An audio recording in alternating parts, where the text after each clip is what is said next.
నమస్తే, నా పేరు కిట్టు. వైజాగ్ లోకల్ న్యూస్ వార్తలకు స్వాగతం. వార్తల్లో ముందుగా ముఖ్యాంశాలు.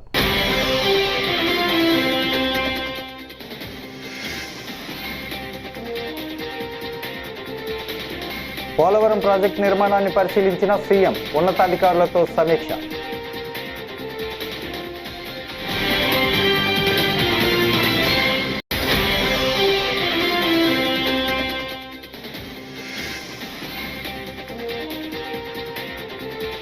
రాయలసీమ ఎత్తిపోతలను అడ్డుకుంటున్నది చంద్రబాబే, MP YS Avinash Reddy fire.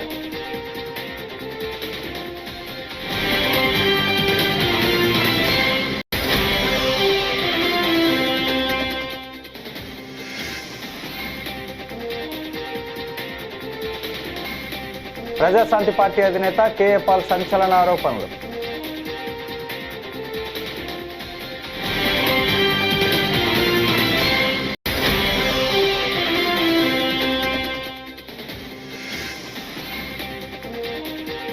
Rayalaseema lift స్కీమ్పై మంత్రి మాటలు అవివేకానికి నిదర్శనం, సతీష్ కుమార్ రెడ్డి ధ్వజం.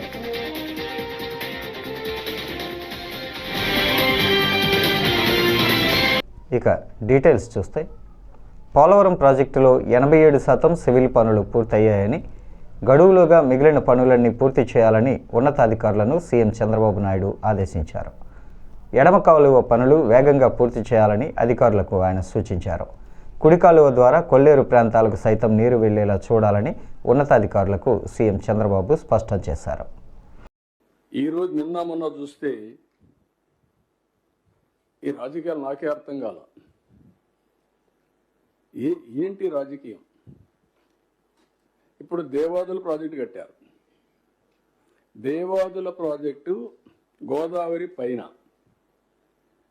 అక్కడి నుంచి నీళ్లు వస్తే పోలవరానికి వస్తాయి. పోలవరం నీళ్ళు వచ్చి గోదావరి నుంచి మీరు నీళ్లు తీసుకుంటే, నేను అబ్జెక్ట్ చేయకపోతే, మీరు పోలవరం నీళ్లు తీసుకుంటే మీరు అబ్జెక్ట్ చేస్తే మన మీనింగ్ ఉంది. ఇట్లా పైన నీళ్లు తీసుకొని ఎక్కడ పోయారు? మంజీరాకి తీసుకెళ్ళి తప్పలేదు. నేను ఆ రోజు కూడా వెల్కమ్ చేస్తాను, ఇప్పుడు వెల్కమ్ చేస్తున్నా. గోదావరిలో పుష్కలంగా నీళ్లు ఉన్నాయి, కంప్లీట్ చేయండి. నేను ఈ నీళ్లు తీసుకొని ఇంకొంచెం ముందుకెళ్ళి పొదుపు చేస్తే, ఆ నీళ్లు ఉపయోగించుకుంటే రాయలసీమ కూడా బాగుపడుతుంది. అవసరమైతే మనకు కానీ అన్నీ కలిసి వస్తే తెలంగాణకు కూడా నీళ్ళు ఇవ్వచ్చు. నాగార్జున సాగర్, శ్రీశైలం నీళ్లు పెడితే వాళ్ళు కూడా వాడుకోవచ్చు. అవసరమైతే ఇక్కడ మనం వాడుకున్నప్పుడు నీళ్లు మిగిలితే ఏం చేస్తాం? అవసరమైతే వాళ్ళు కూడా వాడుకునే పరిస్థితి ఉంటుంది.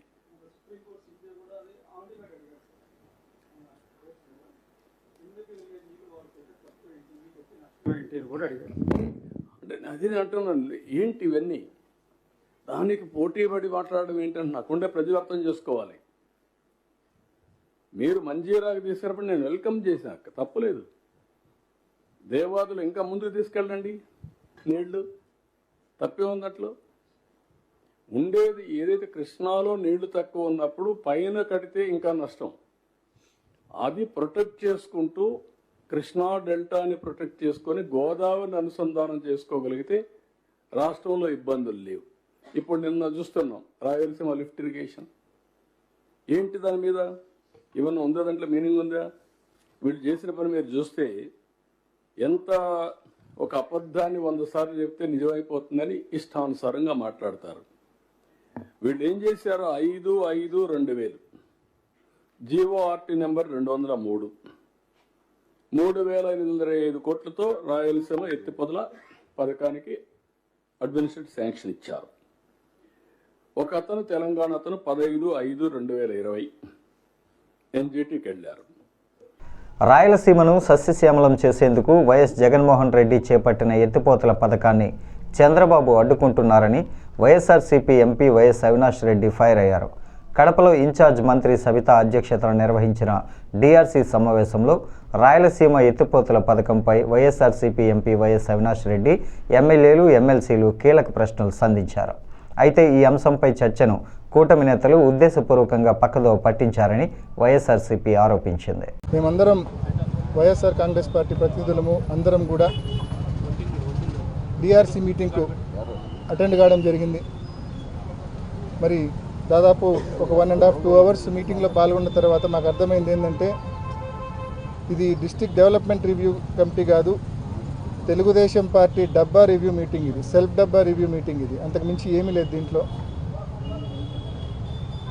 మేము ఈ డిఆర్సీలో ప్రధానంగా మేమందరం కూడా ఒకే మాటగా లేవనెత్తిన అంశము, గడిచిన కొన్ని రోజులుగా రాయలసీమ ఎత్తిపోతల పథకానికి సంబంధించి ఏదైతే పరిణామాలు జరుగుతూ ఉన్నాయో, తెలంగాణ ముఖ్యమంత్రి గారు మాట్లాడిన తర్వాత తాను ఆంధ్రప్రదేశ్ ముఖ్యమంత్రిగా చంద్రబాబు నాయుడు గారు మేమిద్దరం క్లోజ్డ్ రూమ్లో కూర్చొని రాయలసీమ ఎత్తిపోతలకు పూర్తి అసలు ఏమాత్రం కూడా మా వాదన వినే పరిస్థితి కూడా అక్కడ కనిపించలేదు.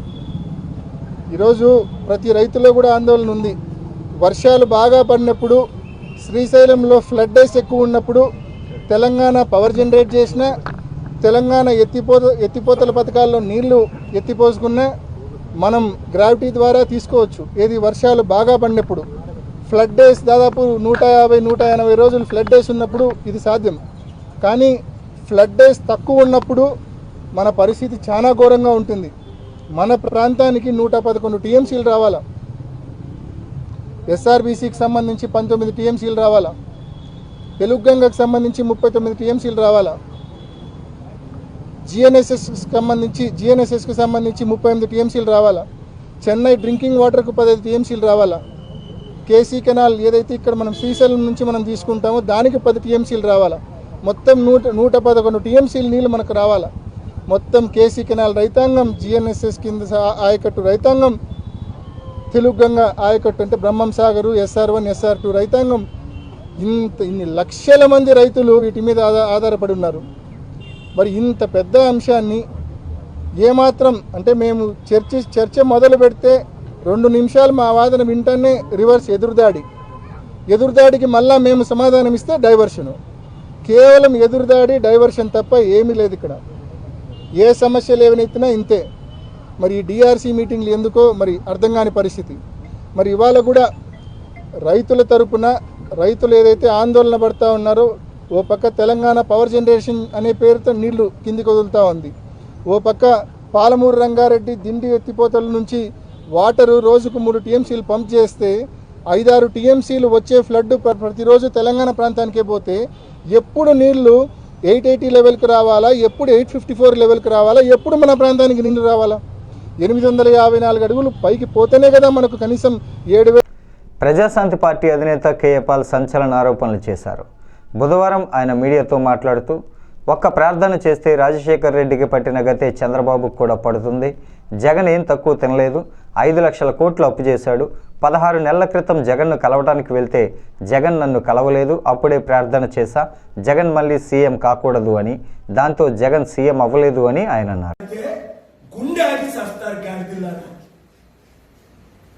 దమ్ముంటే మొన్న అంటాడు చంద్రబాబు నాయుడు, అందరూ రుజువులు అయిన తర్వాత నోరు మూసారట. దమ్ముంటేనా నువ్వు నా 30 సంవత్సరాల శిష్యుడు కదా, లేదా నువ్వు ఎక్కడికి రమ్మంటే నేను అక్కడికి వస్తాను రా, డిబేట్ లో కూర్చో. నీకు 75 సంవత్సరాలు, నాకు 62. నువ్వే భాషలో మాట్లాడతావు? హిందీలో డిబేట్ చేస్తావా, ఒడియాలో చేస్తావా, తెలుగులో చేస్తావా, ఇంగ్లీష్లో చేస్తావా, మలయాళంలో చేస్తావా, తమిళ్లో చేస్తావా? రా, ఇష్టం వచ్చినట్టు వాగుతావు ఎందుకు? పిచ్చివాగుడు. నోరుందని, నీ ఛానల్ ఉన్నాయని నీ డబ్బా ఎందుకు కొట్టుకుంటావు? నోర్మై పిచ్చివాడు మారు. నువ్వు బీజేపీతో పొత్తులు కొట్టుకుంటే ఏంటి నాకేంటి? నువ్వేం పేగలవు, ఏం చేయగలవు? ఒక్క ప్రార్థన చేశానంటే రాజశేఖర్ రెడ్డి నువ్వు కూడా ముక్కలు అయిపోతావు యాక్సిడెంట్ అయ్యి. ఏమో అవుతున్నా ప్రజలు నిరుద్యోగులు 3,000-4,000 ఇస్తానన్నా ఇవ్వు, మహిళలకి 2,500 ఇస్తానన్నా ఇవ్వు, ఇంటింటికి 15,000 ఇస్తాను, ఇదిగో నీకు 15,000, నీకు 15,000, నీకు 15,000, నీకు 15,000, నీకు 15,000. నీ ఎమ్మెల్యేలు పిచ్చి కుక్కల్లా తిరిగారు కదా, ఇప్పుడు ఇవ్వాలి.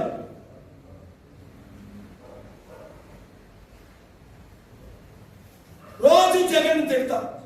జగన్ 5 లక్షల కోట్లు అప్పు చేసి ఆయన ఏం తక్కువ చదవలేదు. అందుకే ప్రజలు ప్రత్యామ్నాయం కోరుకుంటున్నారు ప్రజాశాంతి పార్టీ. అది జగన్ పాలన బాగోలేదు, నేను చేసి చూపిస్తాను. మా నాన్న సృష్టి సృష్టికర్త అన్నాడు లోకేష్. ఏం సృష్టిస్తున్నాం? అప్పులు సృష్టిస్తున్నాం.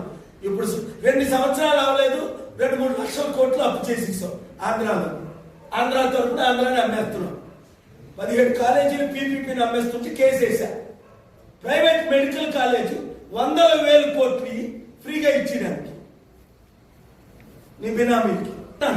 ప్రపంచంలో బిజీ అయిపోయి 3 నెలలు పిచ్చివాగుడు వాగితే నీ ఇంటి ముందు వచ్చి ఆ రోజు ఎలా ప్రెస్ మీట్ పెట్టాను అలా పెడతాను, ధర్నా చేస్తా. జగన్కి బుద్ధి లేక జనవరి 9th నేను ఆయన కలుద్దామని ఇంటికి వెళ్తే 2024 జనవరి విజయసాయి రెడ్డి నన్ను హోటల్లో వచ్చి కలిసిన తర్వాత జగన్ నన్ను కలక.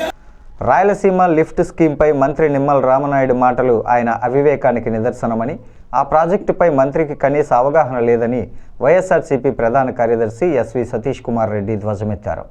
రాయలసీమ లిఫ్ట్ ప్రాజెక్టు అవసరం అనడమంటే అది రాయలసీమకు వెన్నుపోటు పొడవడమే అని ఆయన తేల్చి చెప్పారు. మాట్లాడుతూ రాయలసీమకు సంబంధించినటువంటి నీటిపారుదల శాఖ ప్రాజెక్టుల గురించి కొన్ని విషయాలు పత్రికాముఖంగా చెప్పారు. ఈ సందర్భంగా నేను రామానాయుడు గారిని కొన్ని ప్రశ్నలు అడగదలుచుకున్నా. సార్, నిన్న మీరు కూర్చొని మీ ప్రభుత్వం వచ్చినప్పటి నుంచి, అంటే 2024లో తెలుగుదేశం పార్టీ కూటమి ప్రభుత్వం వచ్చినప్పటి నుంచి రాయలసీమ ప్రాజెక్టుల కోసం 8,000 కోట్లు మీరు ఖర్చు పెట్టామని మీరు చెప్తున్నారు. ఈ విషయం పైన ఒక ఆల్ పార్టీ మీటింగ్ పెట్టుకొని, లేకుంటే అన్ని పార్టీలకు సంబంధించినటువంటి ప్రతినిధులు తీసుకొని మీరు ఏ ఏ ప్రాంతాల్లో ఈ డబ్బులు ఖర్చు పెట్టారో చెప్పేదానికి మీరు సాహసిస్తారా అని చెప్పి నేను అడుగుతున్నా. మీరు 8,000 కోట్లు ఖర్చు పెట్టింది, 8,000 కోట్లు పేమెంట్ చేసింది గతంలో పనులు చేసేటువంటి కాంట్రాక్టర్లకు ఎవరెవరైతే మీకు కమిషన్లు ఇస్తారో మీ కమిషన్లు నింపుకుండేదానికి మీరు పేమెంట్లు ఇచ్చారు తప్పితే ఆన్ గోయింగ్ ప్రాజెక్ట్స్ ఒక్క ప్రాజెక్ట్ను కూడా మీరు చేయడం లేదు, ఒక్క హెచ్ఎన్ఎస్ఎస్లో లైనింగ్ తప్పితే. మరొకసారి చెప్తున్నాను రామానాయుడు గారు, రాయలసీమలో జరుగుతున్నటువంటి అన్ని ప్రాజెక్టులు మీ ప్రభుత్వం, మీ కూటమి ప్రభుత్వం వచ్చినప్పటి నుంచి నిలబడిపోయినాయి. మీరు సంసిద్ధత వ్యక్తం చేస్తే మా పార్టీతో పాటు ఈ రాష్ట్రంలో ఉన్నటువంటి ఇతరత్ర పార్టీ నాయకులందరినీ కూడా పిలిచి ఒకసారి పిలుచుకొని పోవాలని చెప్పి నేను కోరుకుంటున్నా.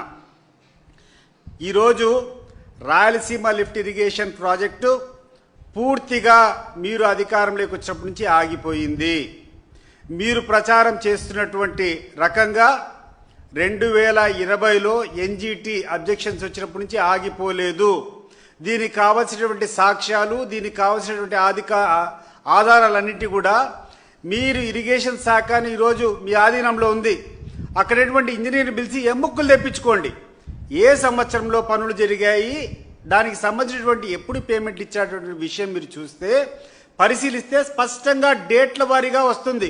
2020 నుంచి 2024 వరకు జగన్మోహన్ రెడ్డి గారు ముఖ్యమంత్రిగా దిగిపోయినటువంటి వరకు నిరాటకంగా ఈ యొక్క రాయలసీమ లిఫ్ట్ ఇరిగేషన్ పనులు జరిగాయి. వాటికి సంబంధించినటువంటి 795 కోట్ల పేమెంట్లు కూడా ఆ సంబంధించినటువంటి కాంట్రాక్టులు పేమెంట్ కూడా జరిగాయి. కాబట్టి మీరు చెప్పినటువంటి ఆరోపణ ఏదైతే చేస్తున్నారో 2020లో పనులు ఆగిపోయినాయని చెప్పారు, ఇది వాస్తవం కాదు. దీనికోసం నిన్న మా వైఎస్ఆర్ కాంగ్రెస్ పార్టీకి సంబంధించినటువంటి ప్రజాప్రతినిధులు వీళ్ళందరూ కూడా ఆ రోజు పోయి ఫీల్డ్ విజిట్ పెట్టారు. మీరు కావాలంటే మీతో పాటు మేము వచ్చేదానికి కూడా సిద్ధం. రెండోది, మీరు 8,000 కోట్లు ఖర్చు పెట్టాము రాయలసీమ ప్రాంతంలో ఉన్నటువంటి ఇరిగేషన్ ప్రాజెక్టులకని మీరు చెప్పారు.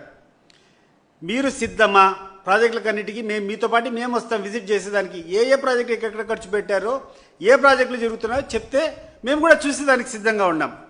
రాయలసీమ లిఫ్ట్ ఇరిగేషన్ ఆగిపోయింది. జిఎన్ఎస్ఎస్ నుంచి హెచ్ఎన్ఎస్ఎస్కు లింక్ అయ్యేటువంటి ప్రాజెక్టులు ఆగిపోయినాయి. తిరుమల శ్రీవారిని నటీమణులు మీనాక్షి చౌదరి, ఐశ్వర్య రాజేష్ బుధవారం ఉదయం దర్శించుకున్నారు. అనంతరం వైకుంఠ ఉత్తర ద్వార ప్రవేశం చేశారు. దర్శనం అనంతరం రంగనాయకుల మండపంలో పండితులు వారికి ఆశీర్వచనం చేసి స్వామివారి తీర్థ ప్రసాదాలను అందజేశారు. తాను నటించిన అనగనగా ఒక రాజు చిత్రం జనవరి 14న విడుదల కానున్న నేపథ్యంలో శ్రీవారిని దర్శించుకున్నట్లు మీనాక్షి చౌదరి తెలిపారు. నాగ చైతన్యతో ఓ చిత్రంలో నటిస్తున్నట్లు తెలిపారు.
మార్నింగ్ ఇది మన రిలీజ్ ముందు ఒక దర్శన్ అయితే నేను చాలా happy. And 14th January release ఉంది అనగనక ఒక రాజు థియేటర్స్లో. సో చాలా చాలా హ్యాపీ, చాలా సంతోషంగా ఉంది తిరుపతికి రావడం. ఇక్కడ వెంకటేశ్వర స్వామి దర్శన్ తర్వాత మన రిలీజ్కి ఒక ఫుల్ జోష్తో చేస్తే నేను చాలా హ్యాపీ. సో మీరు కూడా చూడండి సినిమాస్లో. Thank you. హ్యాపీ సంక్రాంతి. మీ అందరికీ సంక్రాంతి శుభాకాంక్షలు. అది ఒక నాగ చైతన్య గారితో ఒక సినిమా ఉంది. సో అది మిడ్ ఆఫ్ ఈ ఇయర్ రిలీజ్ అవుతుంది. అండ్ ఇంకా చాలా ఉన్నాయి. అది ఒకసారి ప్రొడక్షన్ హౌస్ ఒక ఫార్మలీ అనౌన్స్ చేస్తే నేను చెప్తాను. Wish you all happy Sankranti. చాలా మంచి దర్శనం అయింది. టీటీడీ వాళ్ళు మంచి దర్శనం అరేంజ్ చేశారు.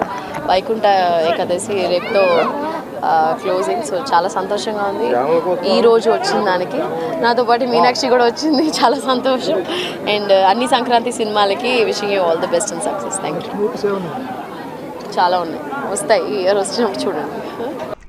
రాష్ట్రంలోని ప్రముఖ దేవాలయాల్లో భక్తులకు 100% సంతృప్తికరమైన సేవలు అందించడమే లక్ష్యమని, ఇందుకోసం ప్రత్యేక డ్రైవ్ చేపట్టామని రాష్ట్ర దేవాదాయ ఇన్ఛార్జ్ కమిషనర్ కె రామచంద్రమోహన్ తెలిపారు. మంగళవారం ఆయన సింహాచలం శ్రీ వరాహలక్ష్మీ నృసింహస్వామిని దర్శించుకొని ప్రసాద్ పథకం పనులను పరిశీలించారు. అనంతరం మీడియాతో మాట్లాడుతూ పలు కీలక నిర్ణయాలను వెల్లడించారు. సామాన్య భక్తులకు ఇబ్బంది కలగకుండా ప్రోటోకాల్ వీఐపీల దర్శనాలకు ప్రత్యేక సమయాలు కేటాయిస్తామని, ఆ సమయంలోనే వారు రావాల్సి ఉంటుందని స్పష్టం చేశారు. సదుపాయం కల్పించడం జరిగింది, కానీ దాని విషయంలో భక్తులందరినీ మేము దానికి అవేర్నెస్ తీసుకొచ్చి ఇప్పుడు ఆ అవేర్నెస్ ప్రోగ్రామ్ అనేది బాగా డిపార్ట్మెంట్ నుంచి దేవస్థానాల నుంచి కూడా టేకప్ చేస్తాం. దానివల్ల భక్తుడికి ఖచ్చితంగా చాలా సౌకర్యం ఉంటుంది. కాకపోతే వాళ్ళు దానికి కన్వర్ట్ అవ్వడం అలవాటు పడుతున్న టైం పడుతుంది. ఖచ్చితంగా ఆ దిశగానే ప్రయత్నం జరిగింది. మేము ఇలా ఇంటర్గ్రమ్ పీరియడ్లో మేము ఖచ్చితంగా ఇబ్బంది లేకుండా ఏర్పాటు చేస్తాం. సార్ సీజన్లో కేసుకని సార్ కింద ఒక పెడితే బాగుంటుంది సార్. పుష్కర్ని దగ్గర ట్రాఫిక్ ఆగిపోవడం కూడా సార్ కారణం సార్. వెహికల్స్ అయిపోయిన తర్వాత ఇక్కడికి వచ్చి లైన్లు కడుతున్నారు సార్. భక్తుడికి సాటిస్ఫాక్షన్ ఉంటుందా? ఉంటుంది సార్.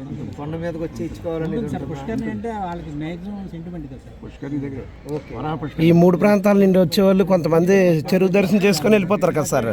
క్యూ లైన్లో అవి ఆగిపోవడానికి, ట్రాఫిక్ ఆగిపోవడానికి కూడా అదొక కారణం సార్. వాడు వచ్చి వెహికల్ ఆపేసి అక్కడ లైన్ కట్టాలి, అక్కడ లైన్ కడతారు, మళ్ళీ లైన్ కట్టాలి, ఇక్కడ లైన్ కడతారు, ప్రసాదం లైన్ కట్టాలి. 3 లైన్లు కనీసం మల్టిపుల్ ఇదే. అందుకే ఇప్పుడు ఆన్లైన్ ఉందని సపోజ్ ప్రసాదం దగ్గర టికెట్ కోలైను 2 సార్లు అవుతుంది. అదే సార్. ఆన్లైన్లో తీసుకున్నాడు అనుకోండి, డైరెక్ట్గా వెళ్ళి తీసుకుంటాడు. భక్తుడికి చాలా ప్రయాస తగ్గిపోతుంది, చాలా ప్రయాస తగ్గుతుంది. మనకి ఇక్కడ కూడా ఇంత స్పేస్ విషయం, ఇక్కడ స్పేస్ కన్స్టెంట్స్ ఉంటాయి కదా, ఏ క్షేత్రమైనా కానీ వేలాది మంది భక్తులు వచ్చినప్పుడు ఆ స్పేస్ కన్స్టెంట్స్ కూడా రెమెడీ ఇది అవుతుంది ఆన్లైన్ సర్వీసెస్ అనేది. ప్రత్యేక ఉత్సవాలు ఏమైనా డిజైన్ చేస్తున్నారా రాష్ట్ర వ్యాప్తంగా? ఆ మధ్య మనకి ఇక్కడ కోటి తులసి పూజ అని, కోటి కుంకుమ అలాంటి అది అంటే ఎప్పుడు ఉంది, ఎప్పుడు ఉందంటే అది డిపార్ట్మెంట్ పెట్టింది కదా, సాంప్రదాయంలోనే ఎప్పుడు ఉంది. అదంటే ప్రతి సంవత్సరం జరిగి కాకపోయినా అప్పుడప్పుడు చేసేది. మేము ఉన్నప్పుడు కూడా ఇక్కడ 2 సార్లు యజ్ఞాలు చేయడం జరిగింది, చేసుకోవచ్చు. అదేంటంటే యాక్చువల్గా ఆయా దేవస్థానాల్లో వైదికుల నుంచి రావాలండి ప్రపోజల్. ఇటీవల కాలంలో డిపార్ట్మెంట్ కానీ గవర్నమెంట్ కానీ వైదిక విషయాల్లో ఇంటర్ఫియర్ అవటం అనేది బాగా తగ్గించింది. ఎందుకంటే చట్టం ఏంటంటే చట్టం బేసిక్ ప్రిన్సిపల్ అనుసరించి అది ఆయా దేవస్థానాల్లో వైదికులు డిపార్ట్మెంట్ బాధ్యత. శ్రీనివాసరావు గారు ఉన్నప్పుడు మాత్రం చాలా కొంచెం ఏదో ఒక ప్రత్యేక కార్యక్రమం ఉండేది డిజైన్ చేయండి అని చెప్పి ఆయన అడగడం జరిగింది. అందువల్ల నరసింహ యాగం ఉంటే బాగుంటుందని ఆయన సజెస్ట్ చేశారు. ఓకే, అన్నీ ఏంటంటే ఒక భక్తులుగాను వ్యక్తిగతంగాను అడిగేయాలి, మనందరికీ ఉంది. మనం కూడా అడగచ్చు, నేను అడగచ్చు. బట్ ప్రధానంగా దాంట్లో ఆ ఇనిషియేటివ్ తీసుకోవటం కానీ, విధి విధానాలు ఇచ్చేయటం కానీ వైదిక వర్గాలు యాక్చువల్గా గవర్నమెంట్ జీవో కూడా ఇవ్వడం జరిగింది ప్రత్యేకంగా ప్రస్తుత ప్రభుత్వం వచ్చిన తర్వాత. Spirit of the act NMR అక్కడ కొన్ని చోట్ల అవుతాయి, కొన్ని చోట్ల అవ్వట్లేదు. ఇక్కడ మా దేవస్థానం మాత్రం ఇక్కడ చాలా కాలంగా ఉన్నారు. కొన్ని చోట్ల అవటం, కొన్ని చోట్ల అవ్వడం, ప్రతి చోట బ్యాన్ ఉంది. కొన్ని కేసుల్లో కోర్టు ఉత్తర్వులు వచ్చినందువల్ల అవి కూడా అప్పీల్, సబ్జెక్ట్ అప్పీల్స్ ఫైల్ చేయడం జరుగుతుంది. సాంకేతిక కారణాలతో టెంపరీగా చేసి ఇక్కడ 2-3 కేసులు అలాంటివి ఉంటాయి. ఏదైనా దాని మీద మళ్ళీ అప్పీల్స్ ఫైల్ చేయడం కూడా జరిగింది. దాంట్లో తుది ఉత్తర్వులకు లోపడే ఈ ఉత్తర్వులు ఇవ్వడం జరుగుతుంది. ఏదైనా ఏంటంటే ఎన్ఎంఆర్ సెషన్ అందరి సమాచారంలో చాలా కాలం నుంచి దాదాపు 2 దశాబ్దాలు ఉన్నారు.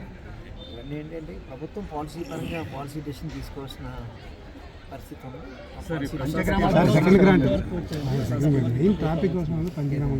పెందుర్తి వెంకటేశ్వర జ్యువెలరీలో 4 మహిళలు బంగారం చోరీకి ప్రయత్నం చేశారు. సుమారు 2 తులాల బంగారం చోరీ చేసిన 4 మహిళలు వెంటనే పెందుర్తి క్రైమ్ పోలీసులకు ఫిర్యాదు చేసిన జ్యువెలరీ షాప్ యాజమాన్యం. మహిళలను అదుపులోకి తీసుకున్న పెందుర్తి క్రైమ్ పోలీసులు ఈ ఘటనపై మరిన్ని వివరాలు తెలియజేయాల్సి ఉంది.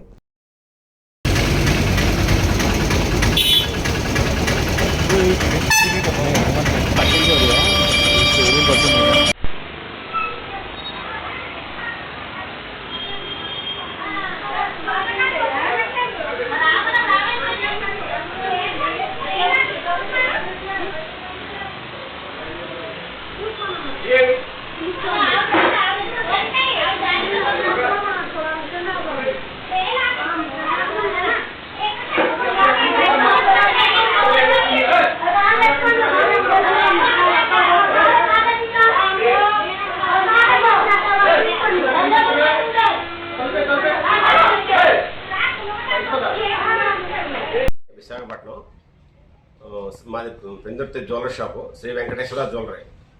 ఉదయాన్నే మేము 10 గంటలకు షాప్ తీసేసి మేము పూజ చేసి కౌంటర్లో కూర్చున్నాం. కస్టమర్లు 4 వచ్చారు. వచ్చేసి ఆ ఐటమ్ చూపించమన్నారు. చూపించిన తర్వాత మేము చూస్తున్నాగానే 2 జతలు చెవులు తీశారు. చూస్తే 4 ఇద్దరు ఒకసారి వచ్చారండి. 4 వస్తూనే పడుకుని పారిపోయారండి బయటికి. నేను పక్క షాప్ స్టీల్ షాప్లో కూర్చున్నాను. మా స్టాఫ్ చూస్తున్నారు. ఈలోపు మాకు ఎప్పుడు చెప్తే నేను పరిగెట్టడం వల్ల వాళ్ళు ఎక్కడ విడిపోయారు. పట్టుకొని షాప్లో తీసుకొచ్చి చెక్ చేస్తే బొట్టలు దొరికాయి, జత బొట్టలు దొరికాయి. తులమన్నర జత, సుమారు 1,50,000 ఉంటుంది రేట్. అది ఎమ్మడే స్టేషన్కి ఫోన్ చేస్తాం, వచ్చి పట్టుకొని స్టేషన్ తీసుకెళ్ళి అప్పు చెప్పిస్తాం స్టేషన్. సింహాచలం అడివివరంలోని శ్రీ చందన పెరుమాళ్ పీఠానికి చెందిన శ్రీ నృసింహ దీక్షాదారుల ఆధ్వర్యంలో మంగళవారం రాత్రి పైడితల్లి అమ్మవారి శోభాయాత్ర ఘనంగా జరిగింది. సింహగిరి ఘాట్ రోడ్లో ఉన్న పీఠం నుంచి పైడితల్లి ఆలయం వరకు యాత్ర వైభవంగా సాగింది. మహిళలు పెద్ద ఎత్తున పవిత్ర గంగా జలాలను శిరస్సుపై పెట్టుకొని శోభాయాత్రను అనుసరించారు. నృసింహ దీక్షాదారులు గరిడి నృత్యాలతో తరలివెళ్లారు. పైడితల్లికి అభిషేకాలు చేశారు.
జై శ్రీమన్నారాయణ.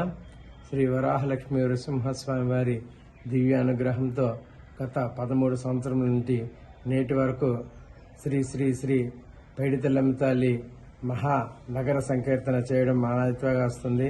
అప్పన్న స్వామి సోదరిమైనటువంటి పైడితల్లమ్మ తల్లికి సారి పట్టుకొని వెళ్లి అమ్మవారికి జలాభిషేకం చేయడం ఆనవాయితీగా వస్తుంది. మన కోరికలను తీర్చు కొంగు బంగారం శ్రీ పైడితల్లమ్మ తల్లి. ప్రతి సంవత్సరం కూడా అమ్మవారికి జలాభిషేకం చేసి మా మనస్సులో ఏవైతే కోరికలు ఉన్నాయో కోరుకొని ఆ కోరికలు తీర్చమని తల్లికి చెప్పడం ఆనవాయితీగా వస్తుంది. అందులో భాగంగా మేము డిసెంబర్ 12వ తేదీ అమ్మవారి అప్పన్న స్వామి వారి మాల విరమణ జరుగుతుంది. చాలా గ్రామాలు అప్పన్న స్వామి వారి మాలలు వేసుకొని చాలా ఆనందంగా ఆ గ్రామాల్లోని పునీతం చేస్తున్నారు. డిసెంబర్ 16 నుంచి జనవరి 12వ తేదీ వరకు మహానగర సంకీర్తన చేయడం జరుగుతుంది.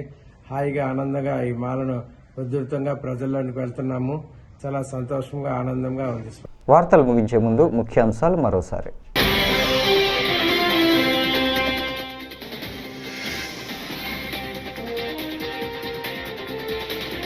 పోలవరం ప్రాజెక్టు నిర్మాణాన్ని పరిశీలించిన సీఎం, ఉన్నతాధికారులతో సమీక్ష.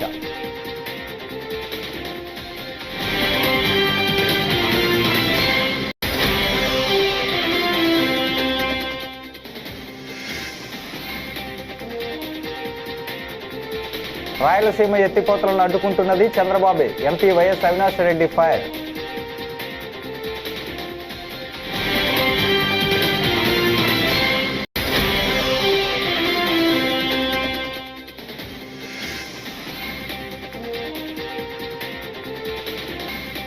ప్రజాశాంతి పార్టీ అధినేత కేఏ పాల్ సంచలన ఆరోపణలు.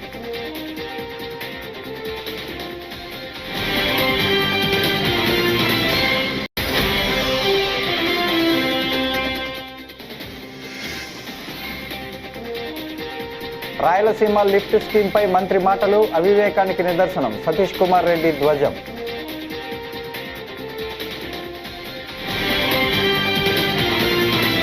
ఈ వార్తలు ఇంతటితో సమాప్తం. తిరిగి మరో తాజా బులెటిన్లో మళ్ళీ కలుసుకుందాం. అంతవరకు సెలవు. నమస్కారం.